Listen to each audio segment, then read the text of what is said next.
Not long after firefighters got the Browns house fire under control, they found the bodies of Kevin and Aubrey Jr. Just 4 and 2 years old, their bodies were badly burned, but their bodies were found. Ramona's was not. How well did investigators search? What are the chances that her body was turned to ash? What are the chances that Ramona made it out alive? That night was a nightmare. Fire swept quickly through Aubrey and Johnny Mae Brown's home where the family of 12 slept. All you could hear was, "Mom, Dad, help me." I wish they would have stayed with me. They would have stayed with me.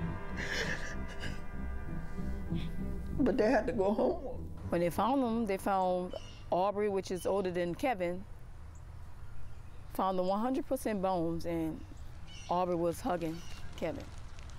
I guess he was trying to protect him from the fire. Simona Brown tells a different story about that night, one investigators have never heard until now. My little sister, Ramona, she was with us. She was with us.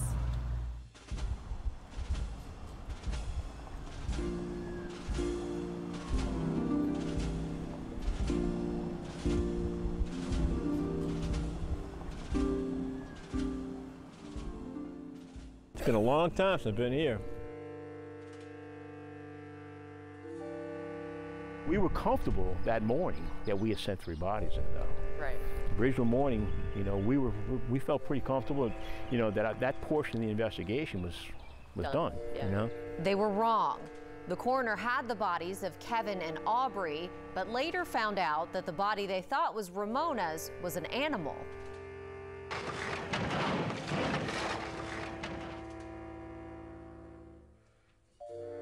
Any idea how wide that search went?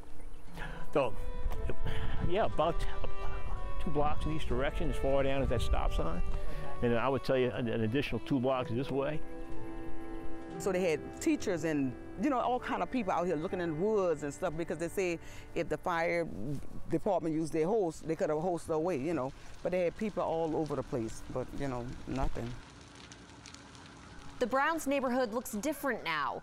Using historic maps, we removed the homes that didn't exist in the 1980s. And you can see many of the lots around the Browns house were empty. Neighbors say they were overgrown, all places Ramona could have crawled or been dragged. Just have to uncover whatever's here and just go ahead through the whole building, and everything's so consumed, you know, slim possibility if we can find anything at all. But we're going to give it our best shot. At the time, Police Chief Henry Morris told Mendoza to find out if it was possible that Ramona's body could have been turned to ash. So he asked the owner of a local crematory. His information to me at the time was that it took 1,800 to 2,800 degrees for 2.5 hours to be able to consume a body, and that even after a 2.5 hour exposure to fire, there would still be bone fragments and bones that would be identifiable as human. So you'd be able to see bones? Yes, that's correct. And that's, you know, 2.5 hours. We're talking about a fire that was brought under control in 30 minutes? 30, 40 minutes. Really inconceivable to think that in a house fire, all that existed of a human being, even a child between the ages of 3 and 4, would be completely consumed by that fire. Thompson says if Ramona was trapped in the fire, the extent of damage to her remains and how difficult they'd be to find all depend on how close Ramona was to where the fire started. Where was everyone the night that the fire broke out? Johnny Mae and Aubrey were in their room. They had to break this window to get out. Down this hallway, past the bathroom, was the boys' room. Joseph was sleeping in there by himself. His brothers and sisters say he had to break this window to get out. Down the hallway, past the kitchen, you'd find a great room, a dining room on one side and the den on the other. Kevin and Aubrey were sleeping in the den on the couch that night. Firefighters later found their bodies along this wall. Over in the dining room, the rest of the kids were huddled sleeping. Pam says she got them up and out this side kitchen door. So where was Ramona that night? Pam says Ramona was sleeping in the girls' room by herself. In here it mentions that you all determined that the fire started in the girls' bedroom. That was based upon statements that were given to us from some of the residents at the time. Investigators never figured out what caused the fire, and they never ruled out arson. Newspaper coverage of the fire said that initially investigators thought that a space heater might be to blame.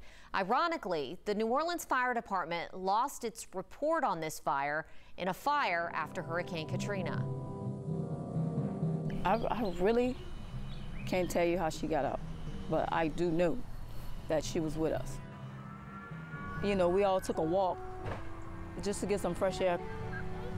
A bronze Cadillac just pulled up. And, you know, everybody was helping because that's what we do in this neighborhood. We help one another.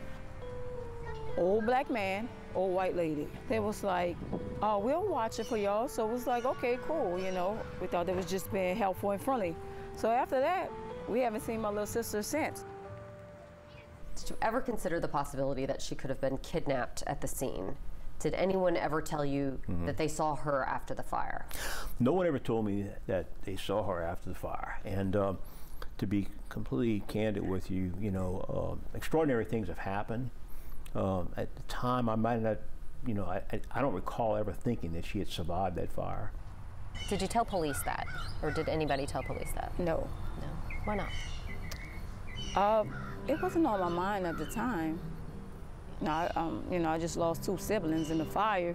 Seeing the people bring a body bag out, it was just too much. While Simona's the only one who says she remembers seeing Ramona alive after the fire, she's not the only one who swears she heard from Ramona.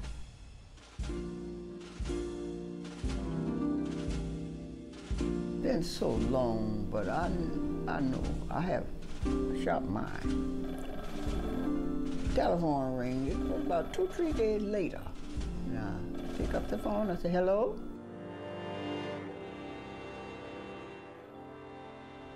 Could it have been her on the other end of the line?